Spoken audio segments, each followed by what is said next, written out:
It's one for the books. Parang napakaswerte ko bilang isang actor na nakatrabaho ko ako isang megastar.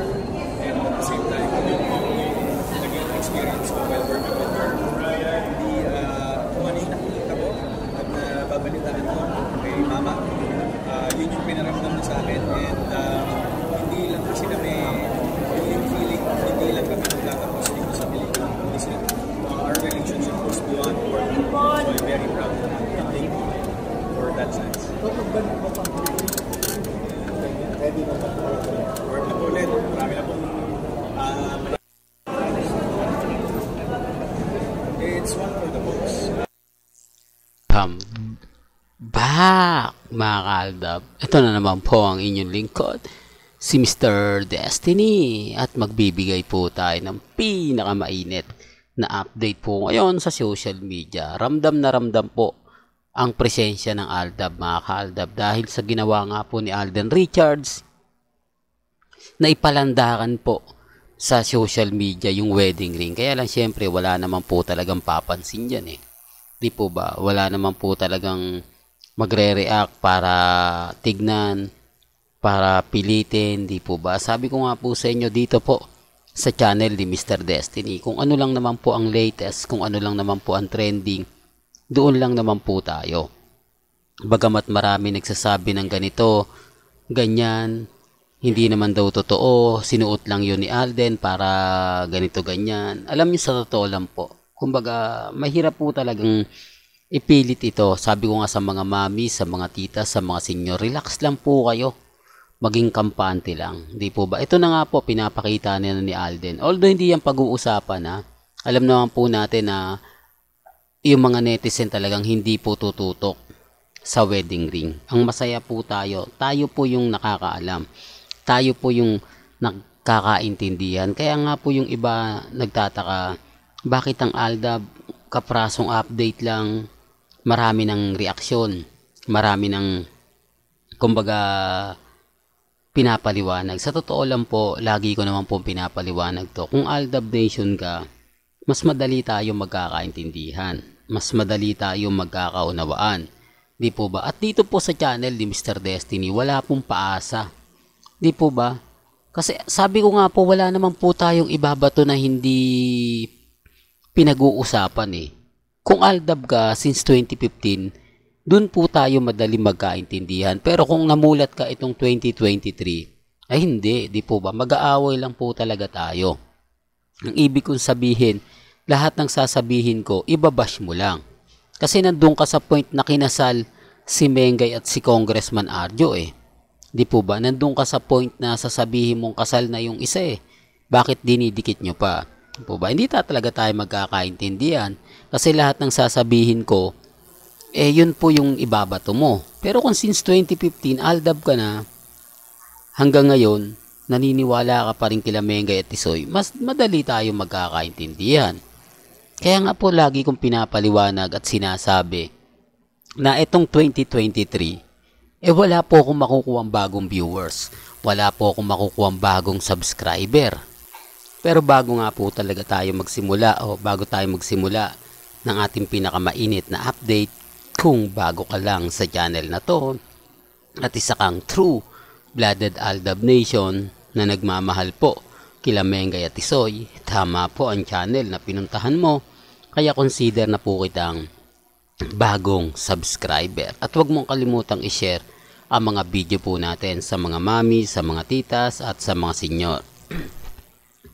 Balikan ko lang muna si Miles. Grabe no, si Miles Ocampo nga po ang nanalo na Best Supporting Actress. Grabe, di po ba?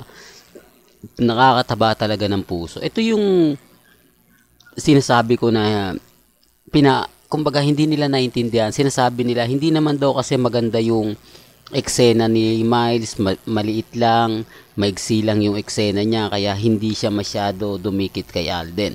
For the record lang po, malaki lang po talaga respeto ni Miles Ocampo kay Maine Polkerson. Dahil hindi niya naman po ginawa yung ginagawa ng iba. Di po ba? Ibig sabihin lang po nung kaya siya nanalo bilang Best Supporting Actress. Meron siyang mga, kumbaga, scenes nila ni Alden na talagang makapagdamdamin. Yung tipong kaya ka pinili dahil may mga eksena kayo na talaga naman pong tatatak sa mga Pilipino. Yun po yung punto natin. Kaya nga po ako nagulat na kakaiba talaga si Miles. Nagulat dahil kumbaga siya po yung tipo ng artista na hindi talaga dumikit kay Alden. Hindi mo talaga makikita pumupulupot, gumawa ng TikTok, etc. etc. Di po ba?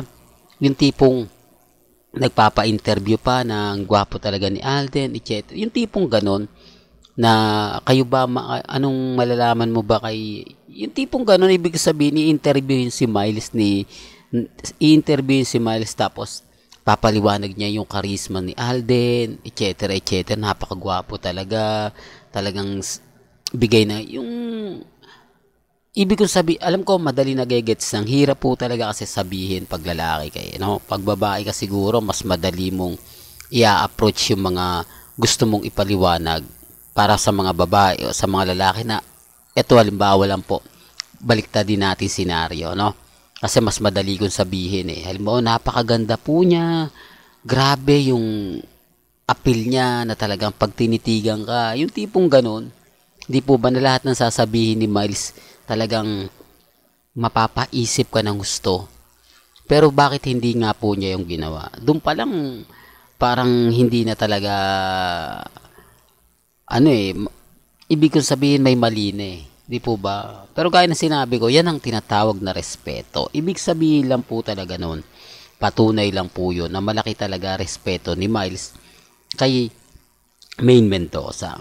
Siguro yung mga sinasabi ko, napapaisip na po sila. Siguro lahat ng mga pinapaliwanag ko, nagkakaroon na po sila ng idea, no?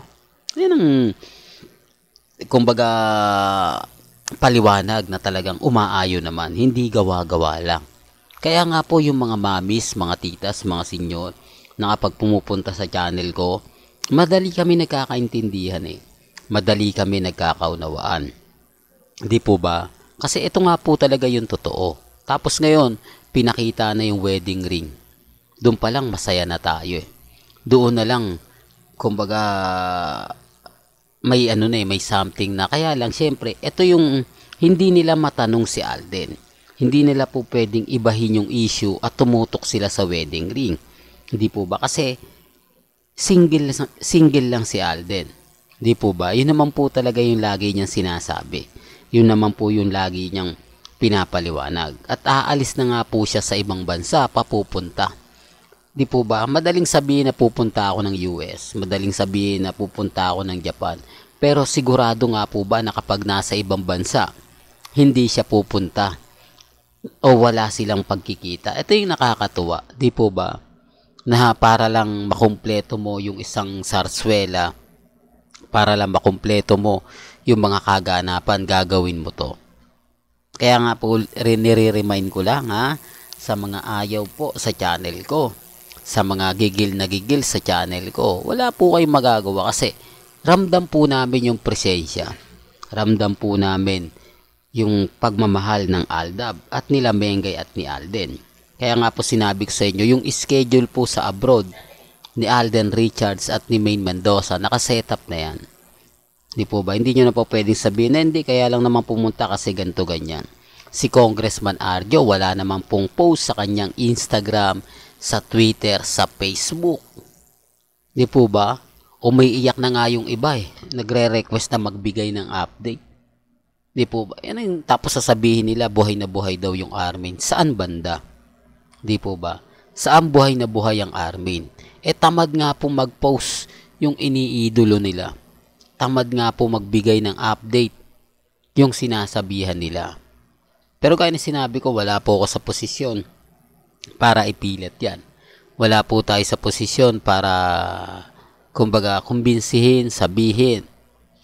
Basta ako, dun lang po tayo sa mainit na mainit. Well, hanggang dito na lang po yung updates natin, mga kaaldaba. Kaya kung gusto nyo pa po ng pinaka-latest at sariwang update, abay, tumutok lang po kayo dito po sa channel ni Mr. Destiny para updated po kayo sa mga latest at sa mga bagong video po na ilalabas po natin maya maya lang. Hanggang sa muli, salamat po sa panonood at pakikinig.